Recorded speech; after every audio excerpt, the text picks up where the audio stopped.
നമ്മൾ give away കൊടുക്കണ്ടോ നിങ്ങൾ ചോദിക്കലുണ്ട്. നമ്മൾ കൊടുക്കലുണ്ട് ഗീവ് അവേ.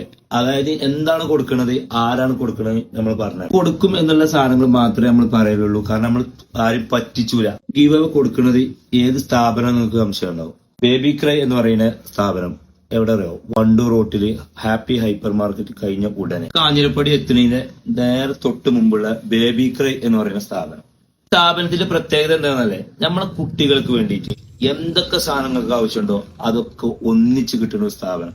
മാത്രമല്ല ചെറിയ പൈസക്കാണ് നമ്മൾ കൊടുക്കുന്നത്, വെറുതെ കൊടുക്കണവരിങ്ങനെ കൊടുക്കണം. അതാണ് നമ്മുടെ സ്ഥാപനത്തിന്റെ പ്രത്യേകത. അപ്പോ നമ്മളെ കുട്ടികൾക്ക് വേണ്ടിയിട്ട് മുത്തുമണികൾക്ക് വേണ്ടി എന്ത് വേണോ നിങ്ങൾ ഇവിടുന്ന് വന്നോളി, എന്ത് നിങ്ങൾ ചോദിക്കണത് ഒരു തരുന്നത്. അതാണ് ഇതിന്റെ പ്രത്യേകത. എന്തൊക്കെ കൊടുക്കണത് നിങ്ങൾക്ക് അറിയണ്ടേ? ഇതാണ് നിങ്ങൾ കൊടുക്കുന്നത്. അതായത് കുട്ടികൾക്ക് വേണ്ട റൈഡോൺ ആണ് കൊടുക്കുന്നത്. 3 കളറിലാണ് കൊടുക്കുന്നത്, 3 ആളുകൾക്കാണ് കൊടുക്കുന്നത്. അപ്പൊ ഇനി ഇതിന് എന്താ ചെയ്യേണ്ടത് നിങ്ങൾക്ക് അറിയാം. നമ്മൾ താഴെ കാണുന്ന ഈ 3 അക്കൗണ്ടുകൾ എന്ത് ചെയ്യാം, ഫോളോ ചെയ്യാം. 3 ആൾക്ക് ഷെയറിങ് ചെയ്തത്, അതുപോലെ തന്നെ കമന്റ് ഇട്ടത്. കമന്റിനാണ് നമ്മൾ കൊടുക്കുന്നത്. കമന്റ് നമ്മൾ സെലക്ട് ചെയ്തിട്ട് അതിനാണ് കൊടുക്കുന്നത്. അപ്പൊ കമന്റ് ഇടാൻ മറക്കണ്ട. എന്നാണ് നമ്മളിത് അനൗൺസ് ചെയ്യുന്നത് നിങ്ങൾക്ക് സംശയം ഉണ്ടാവും. വരുന്ന 10-ാം തീയതി, ഡിസംബർ 10-ാം തീയതി നമ്മളിത് അനൗൺസ് ചെയ്യും. നമ്മുടെ ഷോപ്പ് അറിയുന്ന ആളാണെങ്കിൽ ഇവിടെ വന്നെടുക്കുക, അല്ലെങ്കിൽ സാധനം നമ്മൾ എത്തിച്ചെടുത്ത് തരും.